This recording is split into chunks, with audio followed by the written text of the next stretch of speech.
What if I told you that the world's fastest-growing economies in 2025 aren't in Asia, Europe, or the Americas, but right here in Africa? For decades, the continent was painted with a single brushstroke of poverty, conflict, and dependency. But today, that narrative is being shattered, piece by piece. Africa is no longer begging for a seat at the global table. It is building its own. Across the continent, a new spirit of economic revolution is unfolding. The numbers tell one story. 6 of the world's 10 fastest-growing economies are African. But the real story lies in the streets, the markets, the farms, and the innovation hubs of Accra, Kigali, Nairobi, and Lagos, where ordinary Africans are redefining what growth and sustainability mean in practice. Africa's economy is on the rise, with several countries projected to see significant growth in 2025. But beneath these progress, challenges persist, like rising debt, inflation, political instability, and insecurity. They continue to threaten the continent. Now, can this growth be sustained despite these hurdles? And what does 2025 hold for the continent's economic future?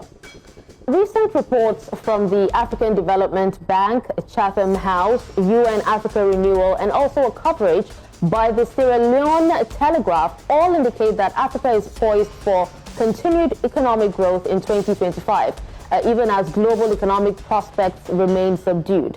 Now, while the continent still faces significant challenges that I've listed earlier, and others such as governance issues, inequality, and also infrastructural deficits, the combination of improved fiscal policies and a focus on domestic growth is expected to keep the economy on an upward path. But overall, Africa's economic fundamentals remain strong, and the continent is well positioned for continued growth come in 2025. A turning point in 2025. This shift didn't happen overnight. Africa's road to 2025 has been paved with resilience against the weight of colonial legacies, structural adjustment programs, and decades of resource exploitation. But something is different now. Political will and people power are aligning with technology, local production, and intra-African trade. Take the African Continental Free Trade Area, AfCFTA, now fully operational. For the first time in history, 54 nations are actively trading under one agreement, dismantling barriers that once made it easier for African countries to export cocoa to Europe than to their neighbors. This is no small feat. AfCFTA is expected to lift 30 million Africans out of extreme poverty and boost income across the continent by 7% by 2035. But beyond the numbers, it represents something deeper. A mindset shifts from dependence on foreign aid to interdependence within Africa itself. Energy and infrastructure, the backbone of change. In 2025, energy is no longer just about electricity. It's about sovereignty. Across Burkina Faso, solar grids now power villages that once went dark after sunset. In Kenya, geothermal plants are not only fueling homes, but also attracting data centers and global investors seeking clean energy.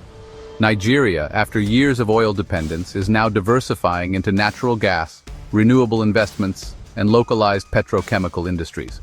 Infrastructure, too, is breaking old stereotypes. The once endless pothole-filled roads are being replaced by modern highways, toll systems, and railway networks linking West Africa to Central Africa. China still has its footprint on infrastructure, yes, but a growing number of African projects are now funded, designed, and executed by Africans themselves. Rwanda's futuristic Green City project, for example, is entirely planned as a carbon-neutral urban hub powered by renewable energy and local construction materials. The human story, beyond GDP. But growth is not only measured in GDP, it is in the lives being transformed. Consider Mariam, a 27-year-old entrepreneur in Senegal who once sold mangoes on the roadside. With access to digital payment systems and regional markets, she now exports packaged dried fruit snacks to 3 neighboring countries. Or Joseph, a mechanic in Ghana, who retrained as a solar technician and now maintains microgrids for entire communities. These stories aren't just statistics. They're living proof that Africa's economic awakening is not a dream, but a reality being built from the ground up. Challenges that still remain. Yet, let's not romanticize this journey. Africa's rise is real but fragile. Corruption, political instability, and insecurity in parts of the Sahel still pose existential threats. Climate change continues to disrupt agricultural production, even as Africa seeks to feed itself. And while youth unemployment is being addressed through tech and manufacturing, millions of young Africans still wait for opportunity to knock. Why it matters to the world. Here's the truth the West doesn't say out loud. Africa's growth is not just Africa's business, it's the world's future.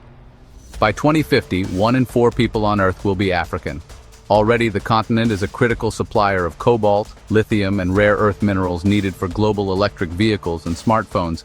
And yet, unlike the past, Africa is no longer giving away its resources cheaply. More nations are demanding local refining, joint ventures, and value-added industries on home soil. This changes everything, from global supply chains to international power balances. In 2025, Africa stands at the center of a global tug-of-war. The US, China, Russia, and the EU are all vying for influence. But this time, African leaders are negotiating from a position of growing strength, leveraging resources, trade blocs, and strategic alliances in ways never seen before. And so, the question remains. Will Africa's rise finally bring sustainable prosperity for its people? Or will external pressures and internal fractures derail this moment once again? That's the story we begin to unpack today. Because Africa's future is no longer a distant dream. It is unfolding right now. If you believe Africa's transformation matters to the entire world, drop your thoughts in the comments. Subscribe, like, and share this video to spread the story further. Africa holds some of the world's greatest agricultural potential, with vast stretches of fertile land and favorable climatic conditions that can support farming all year round. The potential remains largely untapped. The outcome is a continent that still cannot feed itself. So, transforming Africa's agriculture isn't just an economic priority, it is critical for food security. Modernizing farming practices, improving access to technology, and strengthening support for smallholder farmers are key to unlocking this potential. China has become an important partner in this effort. Through the Forum on China-Africa Cooperation, both sides are working together to modernize agriculture, share technology, and build stronger farming systems across the continent. When you think of Africa's wealth, what comes to mind? For many, it's still the images of gold mines in Ghana, oil rigs in Nigeria, or diamond fields in Botswana. But in 2025, Africa's real wealth is no longer only underground. It's in the farms, factories, labs, and digital ecosystems being built by its own people. This is the Africa the headlines rarely show you, an Africa harnessing its engines of transformation. Agriculture, from survival to agribusiness. For centuries, Africa has been branded the world's breadbasket that could never quite feed itself. But in 2025, a silent revolution is taking place on its farmlands. Across East Africa, precision farming is changing how food is grown. Farmers now use drones to monitor soil conditions, apps to track rainfall, and digital wallets to secure instant payments. In Rwanda, cooperatives of smallholder farmers are connected through AI-powered platforms that predict market demand and adjust planting cycles accordingly. Nigeria has turned cassava, once just a staple food, into an export product, producing starch, flour, and ethanol for international markets. Meanwhile, Ghana's cocoa sector is shifting gears. Instead of exporting raw beans, the country is scaling up chocolate factories and local brands that now compete globally. This isn't just about food security, it's about dignity and sovereignty. For too long, Africa imported rice from Asia and wheat from Europe, even while its own fertile lands lay underutilized. Today, countries like Senegal and Ethiopia are producing rice and wheat at levels that challenge imports, saving billions in foreign exchange. It's not perfect yet. Climate change still threatens crops and distribution remains uneven. But the trajectory is undeniable. Africa is learning to feed itself, and eventually, the world. Technology, the digital leap. If agriculture is Africa's oldest story, technology is its newest, and it's moving at lightning speed. The Africa of 2025 is no longer just a consumer of apps, it's a producer. In Kenya, Silicon Savannah is expanding, home to startups developing fintech solutions now adopted across the continent. Nigeria's fintech industry has grown into a multi-billion-dollar sector, with platforms processing payments for millions who never had bank accounts. Mobile money is no longer just an East African phenomenon, it is Pan-African. But it's not just finance. Across South Africa, young innovators are building AI solutions for healthcare, using smart diagnostics to serve remote villages where doctors are scarce. In Morocco, renewable energy-powered tech hubs are supporting blockchain experiments in land ownership, cutting corruption, and ensuring transparency. And in Ghana, coding academies are producing a new generation of software engineers who no longer dream of leaving for Silicon Valley. They are building their own in Accra. The digital divide hasn't disappeared. Millions are still offline. But each year, Africa is adding over 100 million new internet users, creating one of the fastest-growing digital markets in the world. And with satellite internet now spreading through companies like Starlink and Africa's own initiatives, the gap is closing faster than anyone predicted. Green energy, powering the future. What happens when the continent with the most sunlight becomes serious about renewable energy? The answer? Africa in 2025. Morocco's Noor solar complex, one of the largest in the world, now powers millions of homes. Ethiopia's Grand Renaissance Dam, despite regional disputes, has positioned the country as an energy exporter. In South Africa, wind farms stretch across the Cape, while in Burkina Faso, solar mini-grids are transforming rural life. But here's the game changer. Africa is not only producing renewable energy for itself, it's beginning to export it. Plans are underway for giant undersea cables that will carry solar and wind energy from North Africa into Europe, flipping the old dependency on its head. For decades, Africa was exploited for raw resources to fuel other economies. In 2025, Africa is selling clean power, a product the world desperately needs in its climate fight. This also reshapes geopolitics. Leaders who once sat on the margins of global energy summits are now at the table, negotiating from strength. Industrialization. Building, not just extracting. Perhaps the most important transformation in 2025 is happening in Africa's factories. For too long, the continent exported raw materials and imported finished goods. Gold out, jewelry in, cotton out, shirts in. But in 2025, industrialization is no longer a dream. It is policy. In Zambia, copper is not just mined, but refined locally, feeding Africa's growing electric vehicle battery industry. In Tanzania, textile mills are reviving, turning local cotton into clothing lines worn across Africa and beyond. Ethiopia is rising as a hub for leather production, exporting not just hides but world-class shoes and bags. Even more striking is the automotive sector. Ghana has become a surprising center for vehicle assembly, with brands like Volkswagen and Toyota setting up local plants. Nigeria is pushing ahead with electric bus manufacturing, aiming to transform chaotic urban transport systems while reducing emissions. These are not charity projects. They are business, driven by Africa's young, urban, and demanding consumer class. Young Africans are not waiting for jobs to come, they are creating them.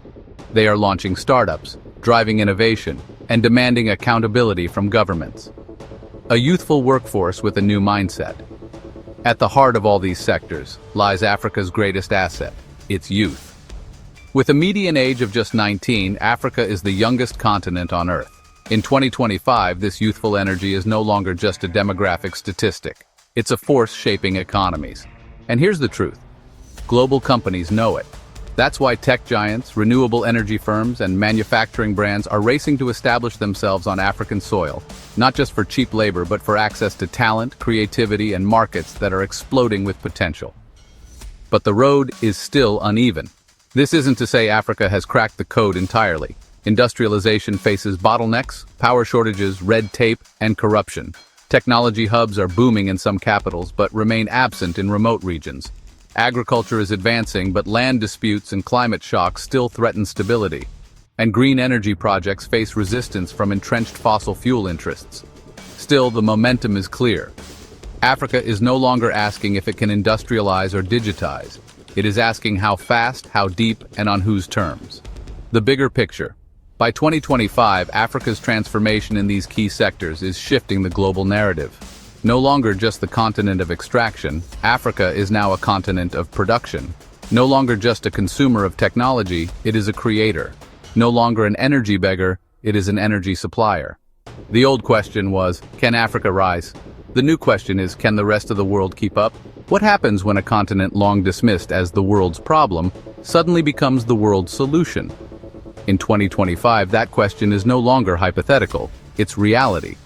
Africa is not only reshaping its internal economy, but also rewriting the rules of global engagement. And so, the final question is not whether Africa can sustain this momentum.